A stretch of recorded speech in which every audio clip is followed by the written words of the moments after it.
नमस्कार दोस्तों, स्वागत है आपका हमारे यूट्यूब चैनल समाचार टाइम में। दोस्तों, प्रदेश के सीएम डॉक्टर मोहन यादव जी का शहडोल पहुंचने पर किया गया आत्मीय स्वागत।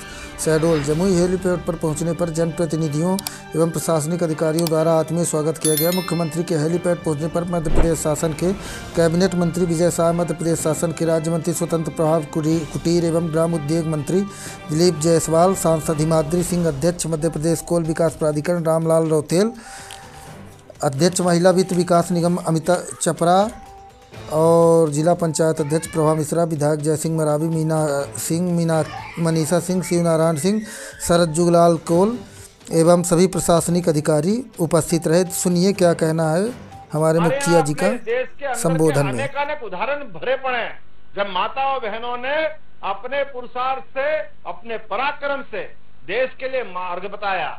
आपको ध्यान में होगा, मुगलों की सत्ता को चुनौती देने के लिए आगे बढ़कर के जिसने अपने पूरे देश का अलग से मार्ग प्रशस्त किया, ऐसी महारानी रानी दुर्गावती का भी ये क्षेत्र रहा है। हम उनको स्मरण करें और उसी आधार पर, रानी दुर्गावती के आधार पर हमने अपनी उस दुर्गावती योजना चालू की है, जिसके माध्यम से हम कोदो कुटकी के खरीदने पे 1,000 रुपया कुंटल अलग से देने वाले हैं। इसका निर्णय हमने रानी दुर्गावती के नाम पे किया है। 10 रुपए किलो, अर्थात निश्चित रूप से 1,000 रुपया कुंटल। अब हमारा अपना यहाँ का अन्न बेचेंगे तो उसमें लाभ मिलेगा। मैं आज जहाँ आया हूँ, अपने अलग अलग प्रकार की बहुत सारी योजना लेके आया, लेकिन आज का समय तो थोड़ा अलग टाइप का है, थोड़ा विलंब से आया हूँ, इसकी क्षमा भी चाहता हूँ। मैंने पहले भी कहा है, शहडोल में सुपर फूड सहजन, जिसको मुनगा बोलते हैं, उसकी उपज बहुत होती है। ये 10 दूसरे राज्यों में भी जाता है और टेस्ट इतना बढ़िया है कि उंगली चाटते रह जाओ, इतना आनंददायक बनता है। उसका जो टेस्ट आता है वो जो एक बार जिसके जीवान पे आता है वही महसूस करता है। हम कोशिश कर रहे हैं कि अपने इस जिले के अंदर बेगा, गोंड, कोल जनजातियों की ये जो अपनी बड़ी आबादी है, जिनके आधार पर ये हमारी पहाड़ी और वनांचल ये अलग से अपनी पहचान बनाने में पहाड़ों के कारण से, कई व्यवस्थाओं के कारण से पीछे रह जाता है। अब जरूरत नहीं रहेगी। सबसे ज्यादा तेज गति से विकास करने वाला कोई संभाग होगा तो वह अपना शहडोल संभाग होगा। ये निर्णय भी हमने किया है। किसी बात की कोई कमी आपको आने नहीं दी जाएगी। अभी मनीषा जी ने हमारे सामने बात रखी, आप बताओ, पूरे प्रदेश के अंदर एक कॉलेज को विश्वविद्यालय में बदलने वाला कहीं रिकॉर्ड बना है तो वो हमारा अपना ये शहडोल का अपना कॉलेज बना है, जहां पर हमने कैंपस यूनिवर्सिटी बनाई है।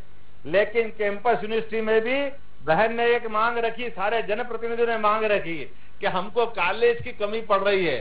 तो मैं एक कॉलेज और देने की घोषणा करता हूं कि शहडोल के अंदर एक और नया कॉलेज खोला जाएगा, जिसके माध्यम से आपकी जो पुरानी मांग है, आपके इस विश्वविद्यालय के अंदर एक अकेले खड़े होने से थोड़ी काम चलता। मांग तो सब रहे थे, ताली बजाओ तो सब बजाओ, आनंद आना चाहिए। आपके लिए कोई नए कॉलेज की घोषणा कर रहे हैं और कॉलेज की घोषणा करते हैं तो कॉलेज किसी के आनंद के लिए नहीं होता है। कॉलेज आने वाली पीढ़ी के लिए विकास का नया दरवाजा खोलता है, जिसके बलबूते पर नया भविष्य गढ़ने के लिए एक नई संभावना निकलती है। और ऐसे समय में जब नई शिक्षा नीति लेकर के माननीय नरेंद्र मोदी जी ने हम सबको आह्वान किया, मुझे इस बात की प्रसन्नता है। यशस्वी मुख्यमंत्री शिवराज सिंह जी चौहान की सरकार में मैं शिक्षा मंत्री था। हमने नई शिक्षा नीति लागू करके पूरे देश में सबसे पहले अगर किसी ने शिक्षा नीति लागू की है तो हमने लागू की थी, मध्य प्रदेश के अंदर लागू की थी। और उसके माध्यम से हमने उस शिक्षा नीति के अंदर सभी प्रकार के विषयों को जोड़ते हुए विद्यार्थी का सर्वांगीण विकास हो। डिग्री अगर लेने जाए विद्यार्थी तो लगना चाहिए कि हाँ, हमारा कोई विद्यार्थी है। अरे हमारे विद्यार्थियों के अतीत के उदाहरण तो देखो, भगवान राम का उदाहरण, वो अपने गुरुकुल में जाते हैं पढ़ने, और पढ़ते पढ़ते आपको ध्यान में अपनी मेधा से, अपनी प्रतिभा से उनकी कैसी पहचान बनती है। हमारे भगवान कृष्ण कंस को मारने के बाद, इतने बड़े पराक्रम के बाद, मौका तो ऐसा था और कोई होता देश तो कंस को मारने के बाद जो पराक्रम करता वो पहले कुर्सी पे बैठता, पहले सिंहासन पे बैठता। लेकिन मुझे गर्व है अपनी हिंदू संस्कृति पे, भारतीय सनातन संस्कृति पे 5000 साल पहले भी कंस को मारने के बावजूद भी समाज जनों ने मिलकर के निर्णय किया कि भगवान कृष्ण ने भले ही पराक्रम कर दिया होगा बहुत बड़ा, लेकिन अभी शिक्षा बाकी है, क्योंकि वो गोकुल और वृंदावन से आ गए थे, इसलिए शिक्षा दीक्षा की जरूरत होना चाहिए। तो उज्जैन सांदीपनी आश्रम जाकर उनकी 64 कला, 14 विद्या, चारों वेद सब प्रकार से निष्णात होकर के जो भगवान ने बाद का जीवन जिया, जिसके माध्यम से आज भी वो धर्म ग्रंथ, पवित्र धर्म ग्रंथ भगवान कृष्ण को याद करो या पवित्र गीता को याद करो, अपने आप हम दोनों एक दूसरे के पर्याय के रूप में जाने जाते हैं। बोले गोपाल कृष्ण भगवान की। जीते जी गोपाल जो गाय पालने वाले परिवार से आते आते शासन की सभी व्यवस्थाओं में जीवन के उत्कर्ष आदर्श को जीते जीते, जिसने महाभारत के अंदर अपने ज्ञान से, पराक्रम से, पुरुषार्थ से और आखिरी में विराट स्वरूप से कर्म की शिक्षा दी।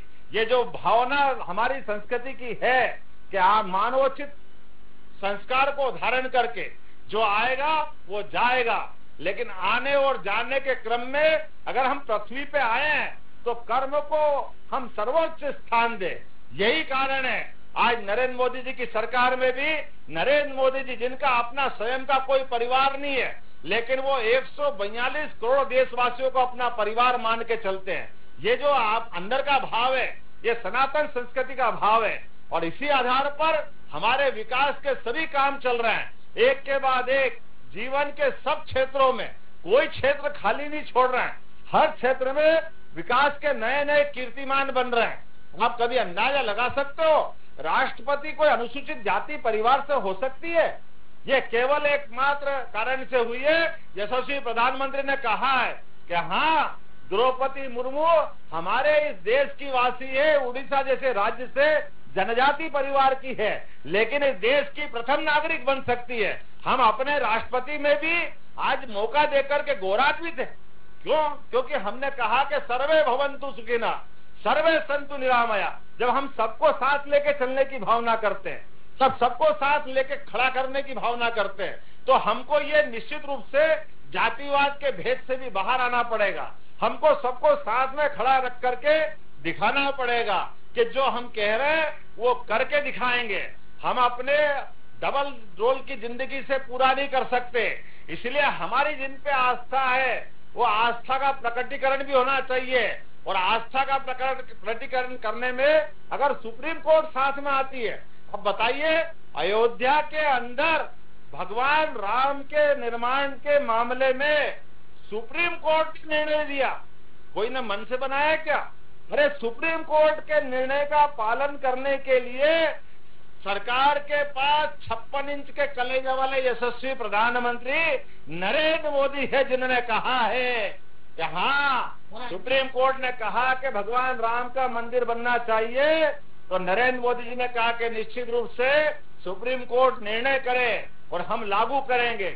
आप स्मरण करो, आज से 36 साल पहले सुप्रीम कोर्ट ने फैसला दिया था कि 3 तलाक गलत है, लेकिन देश में जो सरकार थी और उसके प्रधानमंत्री राजीव गांधी थे, उनमें ये हिम्मत नहीं थी सुप्रीम कोर्ट के लागू किए निर्णय को देश में लागू करा सके।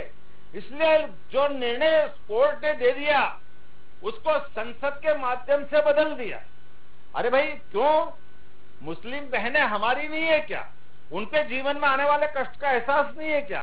लेकिन मुझे इस बात की प्रसन्नता है, नरेंद्र मोदी जी हिंदू मुस्लिम में फर्क नहीं करते, इसलिए राम मंदिर का सुप्रीम कोर्ट का फैसला आया, वो उसके लिए भी लागू करने के लिए आगे बढ़े।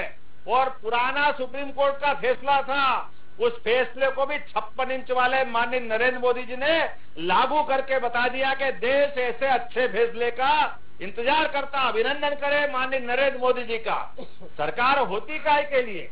सरकार इसी बात के लिए होती है कि जीवन के किसी भी कष्ट के समय में, कोई भी कठिनाई में, कोई भी तकलीफ में सरकार का अपना एक आशियाना, सरकार की अपनी छतरी, सरकार की अपनी सहायता के साथ होना चाहिए। इसलिए कोविड जैसे खराब समय में भी डंके की चोट अपने पूरे देश की न केवल रक्षा की, बल्कि हमने देखा कि विदेश में थे, जिनको कहीं शिक्षा के कारण कोई रूस में था, कोई यूक्रेन में था, जो जहां था हर जगह से उनको ला करके अपने घर में एक एक बच्चे को पहुंचा करके इस बात को सिद्ध किया कि न केवल देश के अपने नागरिकों की कर सकते, बल्कि दुनिया में जहां कहीं भी जरूरत पड़े सरकार के माध्यम से उनकी मदद करने के लिए भी कोई सरकार अगर सक्षम है तो नरेंद्र मोदी जी की सरकार सक्षम है।